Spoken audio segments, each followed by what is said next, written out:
everyone, my name is Joel Gunay, and this is my official unofficial network state exam solution. Now it's about the 21st topic, which is about OSPF routing protocol. The operation of the link state dynamic routing protocols. So everyone knows it.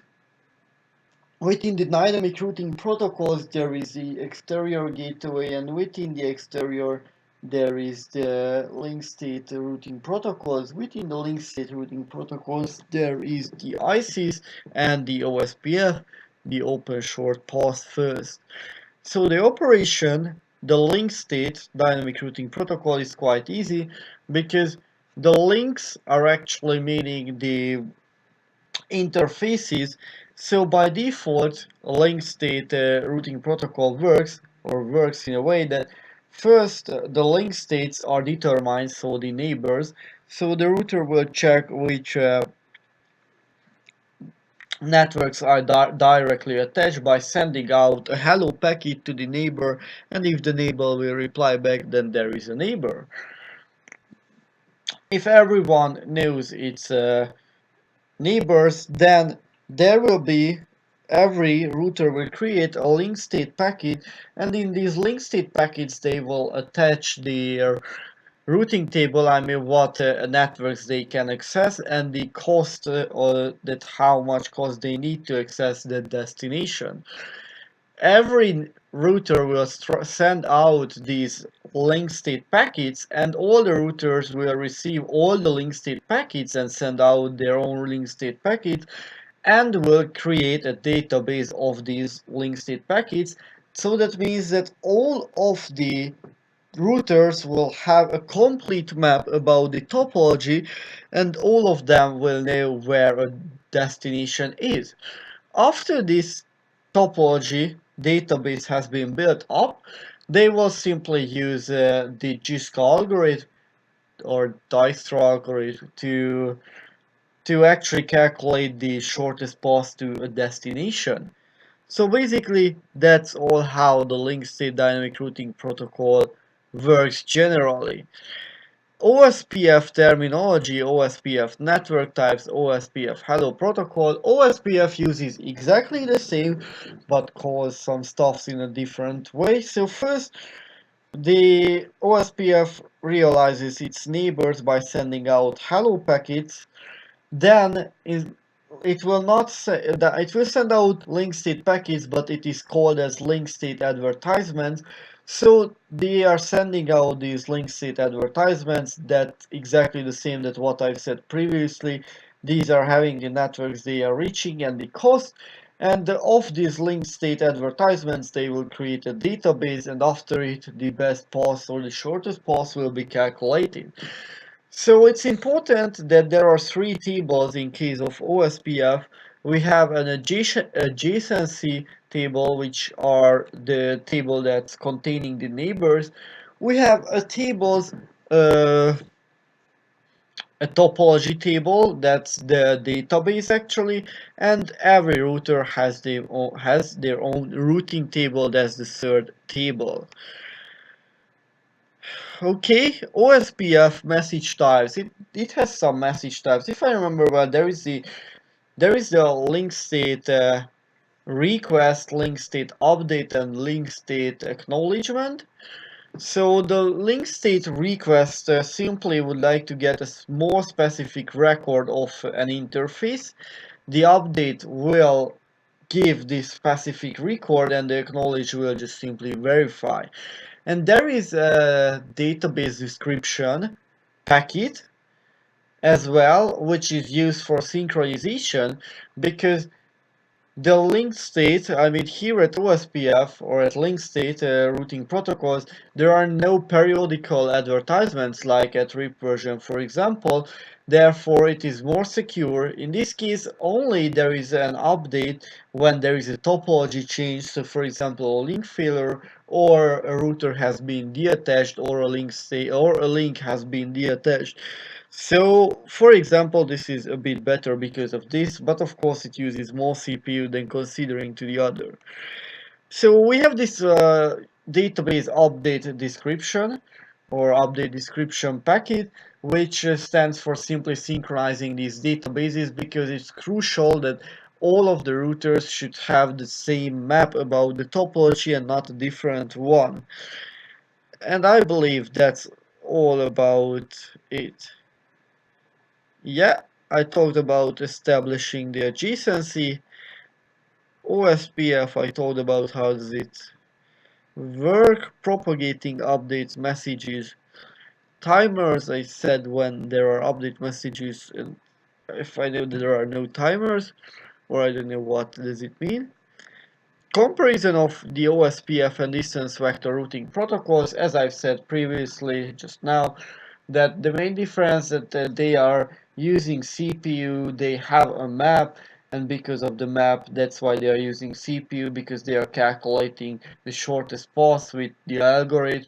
So in this case, the difference is the map, and that there are no periodical updates like the root version protocol, and of course the distance vector protocols, and of course the distance vector protocols does not have a complete map. There they are just like bus stations, they are just seeing to which direction they can go, but they don't know the exact whole map. So I believe that's the differences in the comparison. Configuring OSPF router ID and priority value and the usage. So, of course, how you can do the configuration, you can learn that we have to add the networks, and basically that's all. We just have to add the networks and set passive networks where we would not like to send update messages, I believe. Configuring router ID, OSPF router ID, is important for two reasons. The first one is it gives a unique identification for the router. This is the one that will get less attention now. And the more important now is that it helps to participate in the election process, because there is a designated router and there is a backup designated router in case of OSPFs. Because how does it look like? We are having areas here, so I'm going to draw. We are having areas. Imagine that there are some hosts. Okay, and they are in one area. Imagine that we have some routers as well.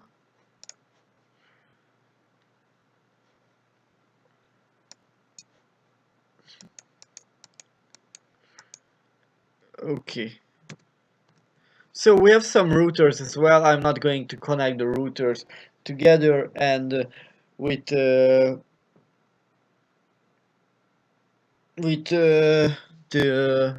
hosts. So what's the difference is if we are not using a designated router who will be the leader, for example, if we can say in other words, then what's going to happen? Imagine a case that no, let's see what we try. That this host will realize that this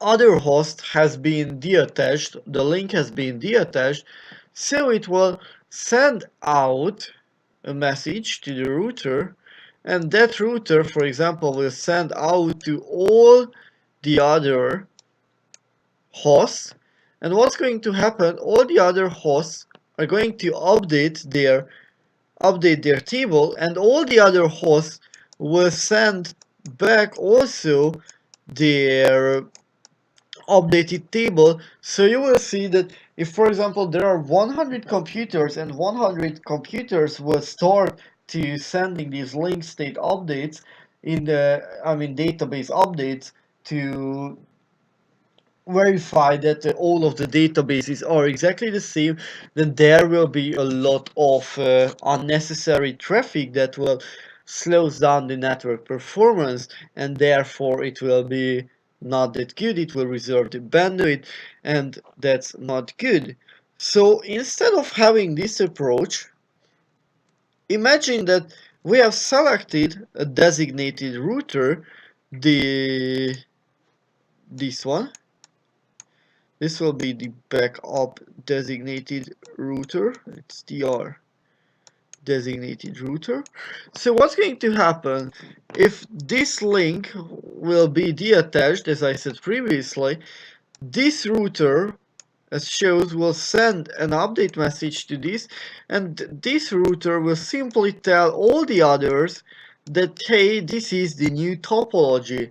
So in this case there will be not 99 messages by all of them on the traffic, but there will be a single designated router who will send out 99 traffic, therefore it will be less because not they don't have to send all of it.